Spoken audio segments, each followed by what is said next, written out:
What is up, everybody? Welcome back to another edition of the Sheehan Show with me, Sean Sheehan, here on Sherdog.com as we look ahead to Bellator 278 this week. First of all, we must tell you that BetUS.com is offering our listeners an incredible 125% bonus on their deposits for UFC Fight Night Lemos versus Andrade and Bellator this week. Use that code Sherdog to get $2,500 in extra money to make Fight Night even better. At BetUS.com, you can not only bet on each fight, but they have loads of awesome parlay bets to choose from too. Bet live during the fights and your winnings are paid within hours. Start the fight at betus.com and use that code Sherdog. Right, let's talk about Bellator 278 this weekend. It's a pretty good card. Obviously, they have two cards. I'll have another preview on Bellator 279 coming up on the coming days here on Sherdog, and we will preview lots of the fights, and I'll pick out the fights I kind of want to talk about and the ones I think people might be interested in. But there are a few fights people will be interested in on this 278 card. Obviously, we have the title fight in the main event. The tournament is starting. We have lots of good bantamweight fights coming over the next year, or probably more, maybe in Bellator. With all these injuries that are happening, it could be 2 years. You'd never know. But it's great for Bellator, and I think the tournaments over the last while have worked very well for them. Obviously, we know with the old school Bellator, maybe the tournaments were getting a bit boring or whatever it might be with Bjorn there, but since Scott Coker's come in, he's done them the way they should be done, I think, which is one at a time. It's not everything in the promotion, and we can kind of get excited about it. The 145-pound one was exceptional. Obviously, we saw the light heavyweight one as well, which ended last week, which wasn't bad either, but I think that the talent at 135, even with the injuries, makes it almost impossible for this to suck, as they'd say over in America. But going back to the two cards this week over in Hawaii, it's great for Bellator because we always talk about Bellator, and the first thing we must say is that this is very different, which is great because sometimes MMA can be very samey, if you get me, especially if it's at the very top level. And look, that's not necessarily a bad thing. Samey is like because there's good production levels. There's there's good production levels in what we see, but good production levels in behind the scenes as well. That everything runs smoothly. That they, it's a tight run machine, and we see that with the UFC an awful lot. But that does lead sometimes. Like remember when the UFC went to Fight Island, and they called it Fight Island. They played up. I was only talking about it. It was like the anniversary of it there a couple of weeks ago. They were talking about, we're going to fight in an island. Then they went over, and it was just like watching fights from anywhere else. Like if you went back and watched one of those fights, which I have done, preparing for cards like these and obviously the UFC cards, you'd hardly know it was on Fight Island. They don't make it different.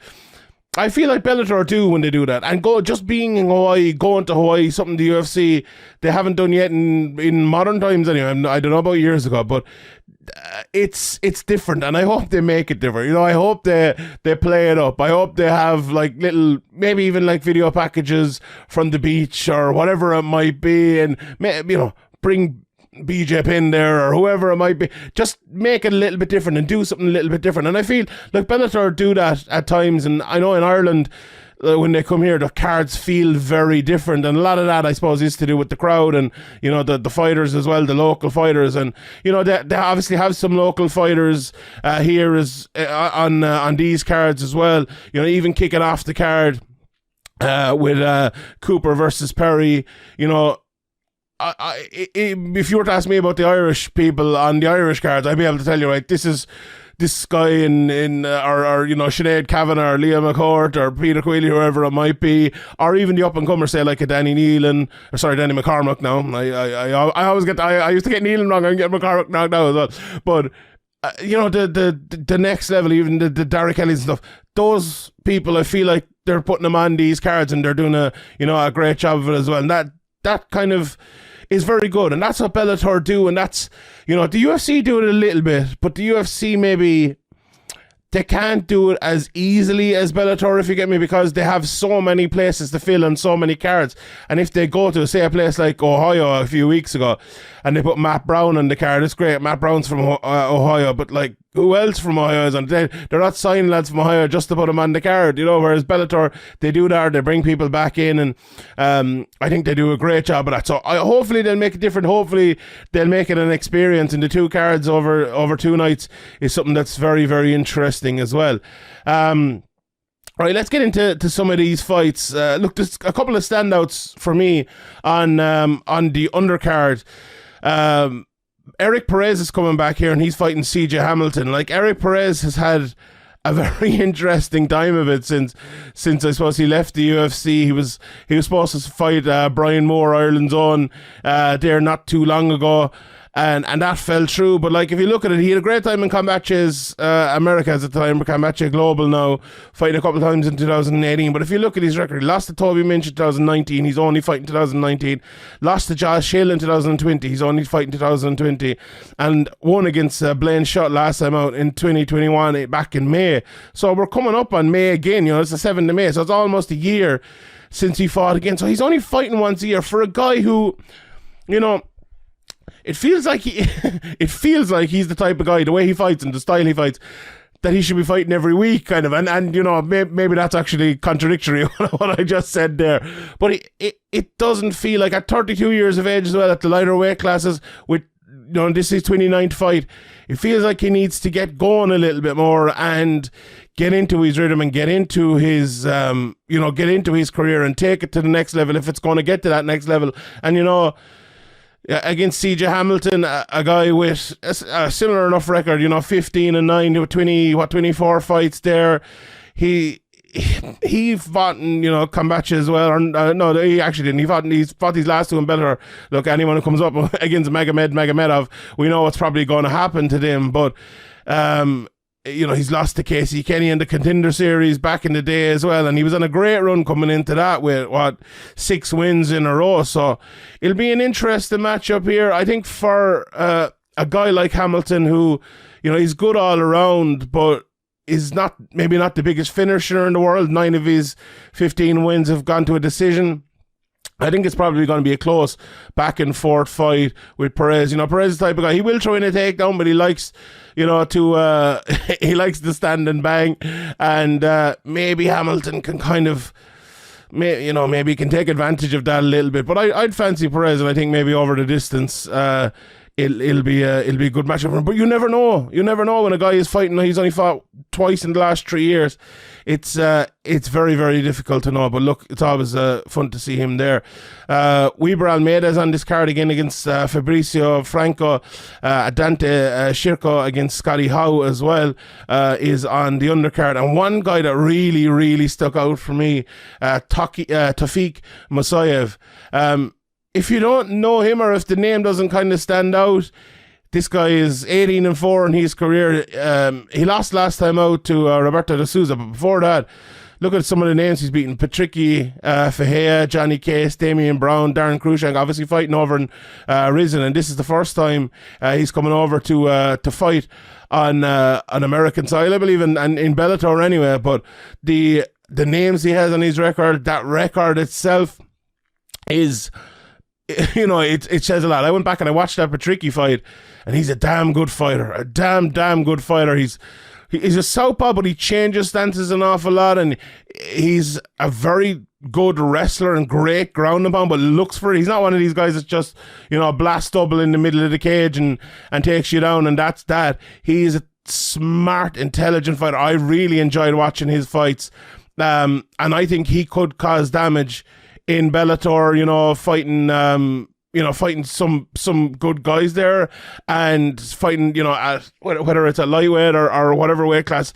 he's going to be fighting at going forward. This one is at lightweight. I think he's a guy who immediately goes in there, and he's a win over Patricky, so Patricky is a champion. He could cause trouble in that division. I've watched a good bit of Zach Zane, funnily enough, over the last year or so. He fought in the EFC card I previewed not too long ago. He lost to Like Rabzabov there, but most people do lose to Like Rabzabov. He's actually taken another loss since then, back in February, so he's not on the greatest run this season, but he's this year even, but he's very he's very he takes a lot of fights. He fought in October last year, he fought in January, he fought in February, so he's fighting again now. And what have we, January, February, March, April? So, he has 4 fights in the space of 6 months there. That's a lot, and that's, it can be good for you, it can be bad for you. He lost his last 2 by finish. One was a leg kicks and TKO punches. I didn't see that one in LFA, but I saw the guillotine submission by like Rabzabov. But, I think he's a good fighter, a well-rounded fighter as well. I wouldn't favour him in this matchup at all. I think Musayev will be just too much for him everywhere, honestly. I think he's a better all-round fighter, and I would definitely favour him in that one, but it's definitely one that stands out to me there. Before we move on to the rest of the card, I must tell you, UFC Fight Night, Lemos versus Andrade and the Bellator is more fun when you bet at BetUS.com. Use the code Sherdog and get an incredible 125% bonus up to $2,500.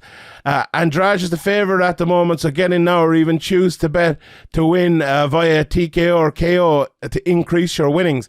At BetUS.com, you can make the fights even more fun by betting throughout the fights. Start the fight at BetUS.com. Use that code Sherdog. Right, let's go through some of the other fights here. One fight I'm really, really looking forward to is Jornel Lugo against Danny Sabatello. I obviously watched Jornel Lugo fight against Brian Moore here over in Dublin a couple of weeks ago, and I was really, really impressed with him before and after the fight. It was a close fight. It really could have gone. It could have gone either way. Sabatello, then, if you look at his record and some of the guys he's beaten over the last while, anyone who beats Brett Johns is a very, very good fighter, and that was his first fight in Bellator after a good few. And he fought in the Contender Series, he fought in Titan FC for a very, very long time, and has some names on his record there as well. And obviously, a well-rounded guy, 29 years of age now as well. I think it's time for him to kind of take that next step. But I think it's going to be tough against Lugo, who is 8-0, as I mentioned, beat Moore last time, but also has beaten Keatley, he's beaten Caspel as well. 2 guys who are on the verge of the Bellator rankings there. So, and as is Brian Moore. So this guy is not one to be messed with, and I'll say again, the Moore fight was very close, but sometimes I go to these cards in Ireland, and there is a lot of up-and-comers on it. There is a lot of maybe guys Bellator trying to get onto cards a little bit, and people who could be very good in the future but are maybe not there yet. And then you see another a fight where people stand out, and that Lugo versus Moore fight to me was one of those standout fights that you just see a different level of fighter, and that's credit to both of them, to both Moore and Lugo, and I think they'd both probably have the utmost respect for each other after that fight. But it was a fight. It was funny. I was doing the McGregor interview, and I came in like halfway through the first round, and I was sitting there, and I was like, one of the lads was editing, and I was sitting there going, I need to watch this fight, and I was almost in awe of the level of it, just compared to what we had seen before. And no, I'm not shitting on anyone we saw before or anything like that, but this was just so good.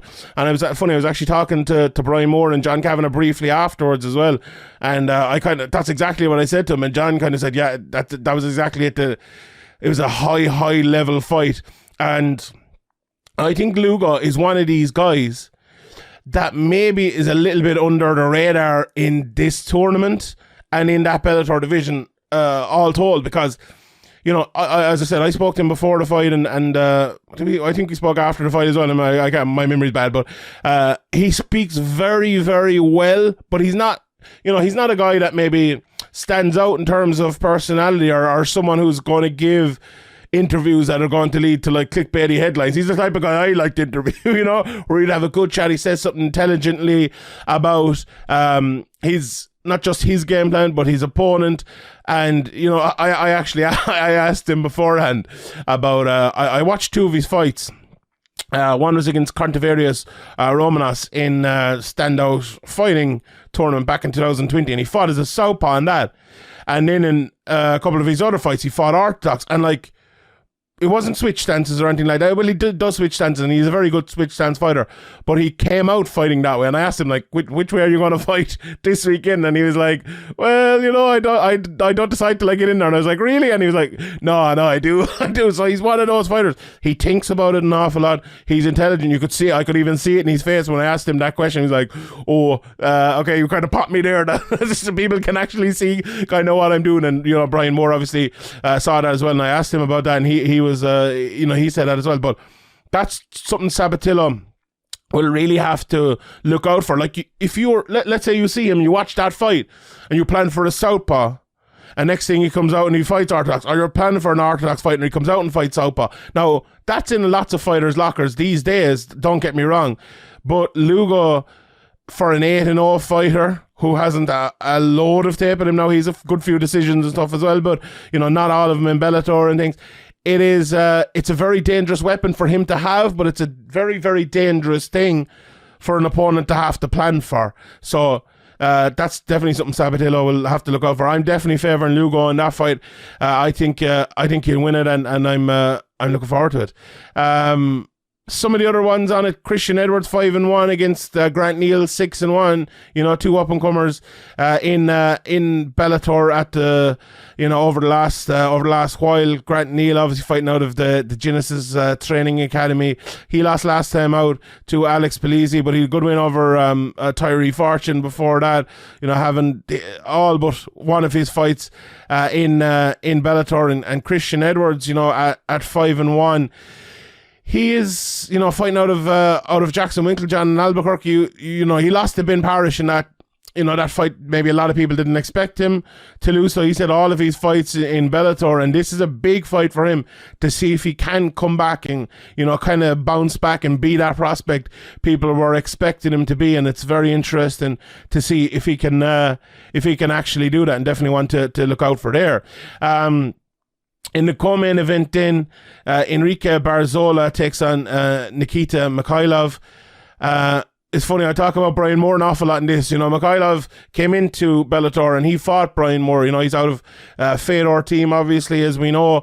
Only made his debut against Moore, as I said, back in October last year, and he fought against Blanchard again, who is another guy I've named a couple of times on this, but he maybe was more impressive in that fight than he was against Moore, although he was very impressive against Moore as well.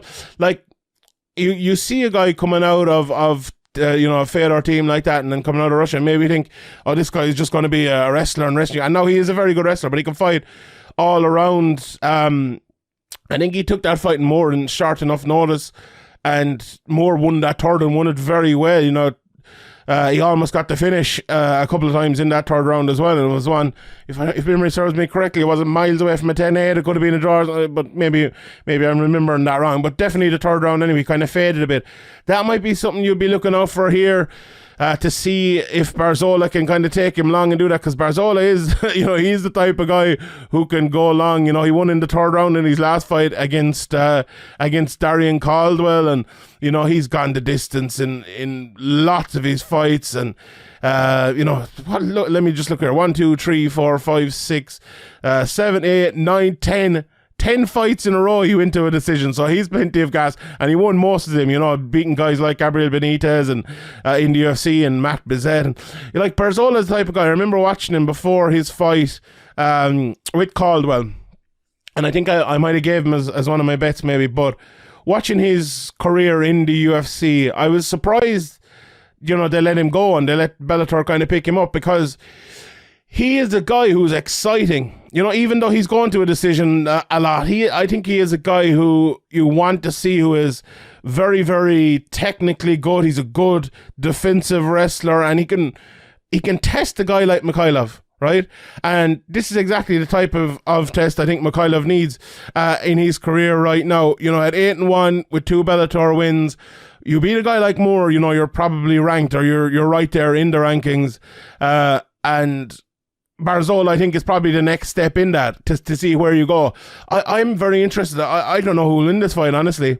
And I'd be interested to see the betting odds, obviously, with BetUS for the betting show when they come out this week, because it's going to be a tough fight for both guys, because I don't think Mikhailov has fought someone like Barzola, like Moore is more of a technical fighter, I think, and will get into a brawl if he needs to get into a brawl, but Barzola will drag you into that brawl, or will drag you to the ground and hurt you there. And I don't know if Mikhailov is coming up against someone who will have done that to him before. So I'm very, very interested to see how kind of he reacts to that, I suppose.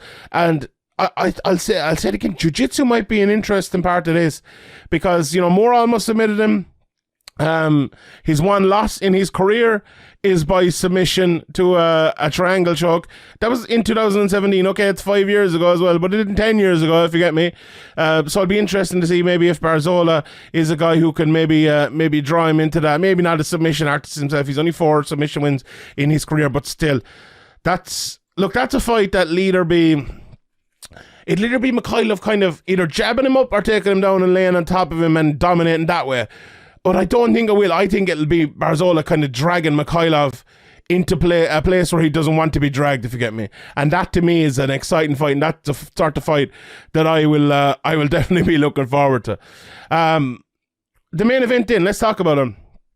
Juliana Velasquez versus Liz Carmouche. Obviously Velasquez is the champion. We all know Liz Carmouche, the first ever woman to step into the UFC's octagon, when she fought against Ronda Rousey, and it's great at this stage of her career. You know, what is she, 38 years of age? Just looking at it here, with only 23 fights. It feels like she's more than 23 fights, but it's great to see her there. Velasquez is 35 as well. People maybe forget that, and I forget that myself. But you know, she hasn't been that active either. She fought back in the summer of last year. She fought in December when she won the title against Liam McFarlane before that into 2020. So, you know, similar to what I was talking about earlier, she's only one fight in 2020, one fight in 2021, and now fight in 2022. Again, it's tough, and it's tough to keep up her standards. But watching that Liam McFarlane fight that she was in, she was just superb, I think. I was so impressed with her in that. You know, fighting out of the southpaw position. She's very much a counter fighter, you know, very much someone who will wait for her opponent to come and then she will strike. But she's so good defensively, so smart, big, tall, and uses her length very, very well. Honestly, I don't think I've ever watched a fight like I watched that Liam McFarlane Velasquez fight, and being so impressed with someone at that sort of level. Like, to go 5 rounds as well. In that fight, and you know, the Keyholt fight as well, where it was, you know, it was a split decision, but she won that fight as well and went 5 rounds. I think she's, you know, Keyholt, that was one of the best fights of last year as well. Remember that, actually didn't get a chance to go back and watch it, but now, as memory serves, that was a very, very high level technical fight. And you know, after those 2 fights, I immediately became a fan of Juliana Velasquez. I think it won't be as technical this time, because Liz Carmouche will make it a brawl. You know, watching a couple of her fights, especially after she came into to Bellator. You know, we obviously we've seen Liz Carmouche for years, but you know, Deanna Bennett fight, she put it on her. You know, she put it on her. Ended up rear naked choking her in the 3rd round. She knocked out Kana Wanatabe very, very quickly in that card in the middle of last year. But I think she will need. Look, the problem here is you fight Velasquez and she wants you to come onto her because she wants to counter you. You know, so what do you do when your best method of victory against most people, especially if they're very good tacticians, is to put on the pace, make it tough for them, and, you know, take the air away from them, take the skill away from them, take their skill away from them even, and put the pace and put the effort to win the fight. What do you do against someone that loves that? You know, someone who wants you to get wild so they can take that step back, counter hit you with a left hand and hurt you. That is a very, very difficult thing to do. And it's the key to this fight. It really is the key for this fight. If Carmouche can do that and get in close without taking too much damage, put her against the cage, maybe even take her down, she'll probably win. You know, if she can't, and if she takes shots on the way in, and if she makes Velasquez look like this really good technical striker who's picking someone off, a little bit like the Korean Zombie the last day against the featherweight champion Alexander Volkanovski. If it becomes that sort of fight, then she will probably get knocked out or hurt badly or very much badly outpointed over 5 rounds. So that's the key to this fight, really. And I really think that will be the winning and losing of it. And Carmouche as well. It's a thing I've talked about a lot recently. She can't get disheartened if she's not successful the first few times, whether it's with a takedown attempt, whether it's with a clinch attempt, or whether it's with like a combination attempt to push her opponent back to, maybe get her against the cage, or to keep that pressure on where she can use a bit of dirty boxing and stuff like that. If it doesn't work, she has to keep going through that fire. That's the only way she wins this fight. She will only win this fight by going through fire. And I honestly, I don't think she can. I think Velasquez is too good. I think she's too clean a striker. I think she's too smart. I think she's too fast, too accurate. Her footwork is amazing. And I think she'll pick Carmouche apart, because I do think Carmouche won't, I think she won't give up. I think, and by giving up, I mean give up on the game plan. And it will play into the hands of Velasquez, and I think it'll be a banner night for her. And you could see, I think Alima McFarlane's on the next card. We'll talk about that. Maybe you could see that rematch down the line as well. Maybe even go back to Hawaii to do that. But yeah, all in all, a very, very good card, and a very good title fight to top it. Before we go, I must ask you, who are you betting on at Bellator this weekend, and at the UFC Fight Night between Limas and Andrade? Can Limas beat the odds? Can Carmouche beat the odds? Or do you see the champions, or the favourites even, winning by TKO at given? Get your bets on this weekend at BetUS.com. Use the code Sherdog and get 125% bonus.